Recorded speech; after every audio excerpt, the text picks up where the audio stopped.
Hallo, mein Name ist Jürgen Fischer und ich liebe es, jungen Christen die Bibel zu erklären. Unser Thema heute: Macht, Umgang mit Macht.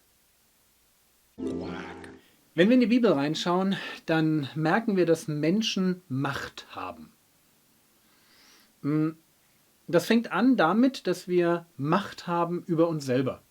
Wir können Entscheidungen treffen. Und jede Entscheidung, die wir treffen, ist ein Ausdruck von Macht.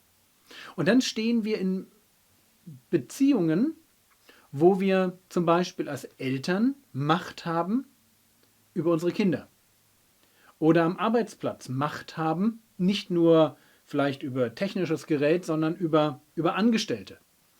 Oder wir sind in einem Verein, sind Trainer und wir haben Macht über die Gruppe, mit der wir da trainieren. Vielleicht sind wir sogar noch weiter oben angesiedelt.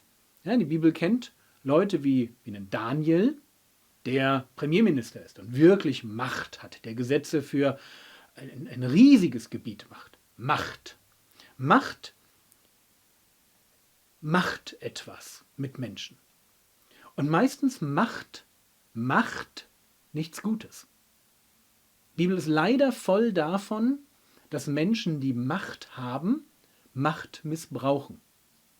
Selber hochmütig werden, auf andere runterschauen und denken, die seien was Kleineres, was Schlechteres. Und sie, weil sie mächtig sind, nutzen die ohne Macht aus. Und jetzt kommt's. Das ist die negative, die dunkle Seite von Macht. Und wir sind als Christen dazu aufgerufen, uns dem nicht zu unterwerfen, da nicht mitzuspielen, sondern da, wo wir Macht haben, diese Macht einzusetzen für andere. Jesus ist auf diese Welt gekommen und er ist gegangen und er sagt am Ende etwas, da heißt es: Mir ist alle Macht gegeben im Himmel und auf Erden. Alle Macht, das muss man sich vorstellen. Jesus ist der wirklich allmächtig ist. Aber Jesus kam nicht auf die Welt als der Allmächtige und hat dann gesagt, so, jetzt feiert mich mal als den großen Jesus und jetzt kommt mal alle und bringt eure Geschenke. Jetzt jubelt mir mal alle zu, denn ich bin hier der Supermächtige, ich bin der Superheld. Sondern Jesus war demütig. Er hat seine Macht nie missbraucht, sondern er hat seine Macht klug eingesetzt, um anderen Menschen zu dienen. Und das ist der Clou. Macht macht Herzen kaputt. Wenn sie sich mit dem Hochmut verbündet und ich meine Macht benutze, um andere auszunutzen. Aber Macht ist etwas absolut Wertvolles und eigentlich auch etwas von Gott Gewolltes, wenn ich sie benutze, um anderen zu dienen. In der Gemeinde ist es gut, wenn Leute führen und leiten.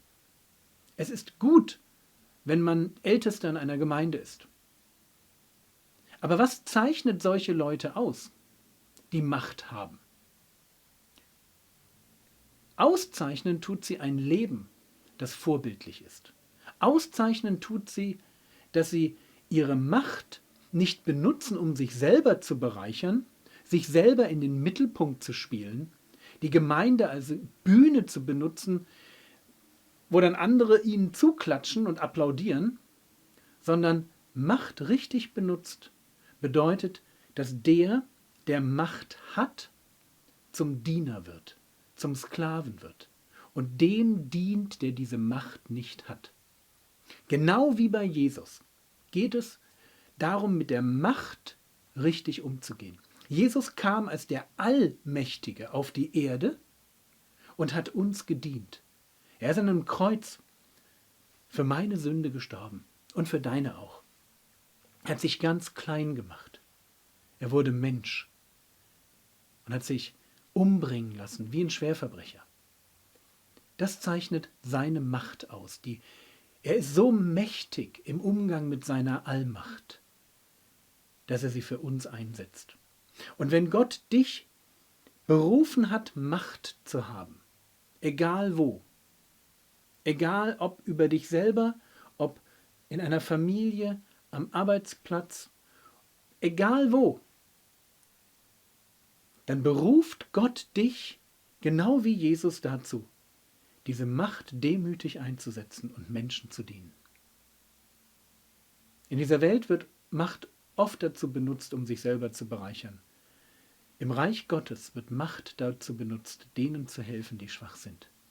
Der Mächtige ist dann wirklich mächtig in Gottes Augen, wenn er die Macht hat und nutzt, sich selber zum Diener und zum Sklaven derer zu machen, die diese Macht nicht haben. Und in diesem Sinn, ich weiß nicht, wie es dir mit Macht geht, mit diesem Thema. Vielleicht ist das Thema für dich ganz weit weg, weil du dich eher schwach fühlst. Aber wenn du mal Macht hast, wenn du Verantwortung und Einfluss besitzt, bitte ich dich, mach's genau wie Jesus.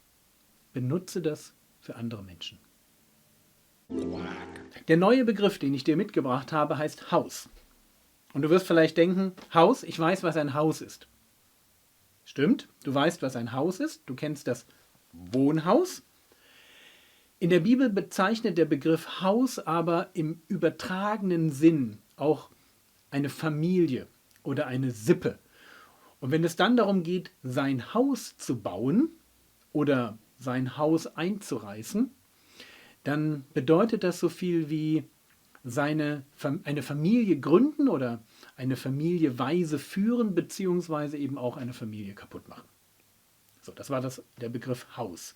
Praktische Aufgabe: Du schnappst dir bitte mal ein Blatt Papier, einen Stift und zeichnest aus dem Kopf, ohne nachzuschauen, eine Landkarte von Israel. In diese Landkarte hätte ich gerne, dass du folgende Ortschaften und Gebiete einzeichnest. Fangen wir mal an. Judäa, Galiläa, Samaria. Und jetzt die Ortschaften: Jerusalem, Bethlehem, Hebron, muss nicht genau sein, aber dass du ungefähr weißt, wo sie liegen.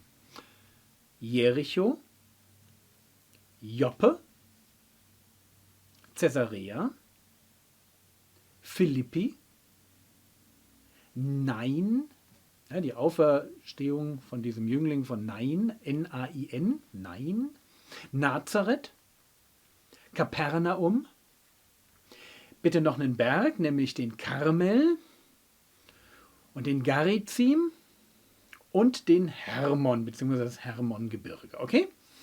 Wenn du das alles schön eingezeichnet hast, dann bist du fertig. Gebetsanliegen: Bete dafür, dass du kein Machtmensch wirst, beziehungsweise dass, wenn Gott dir Macht anvertraut, du immer jemand bist, der diese Macht weise einsetzt.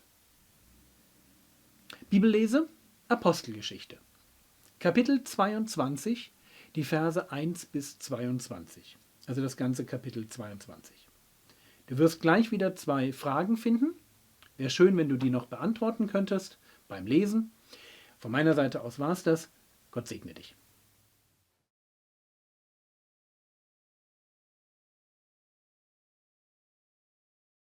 Brought you black.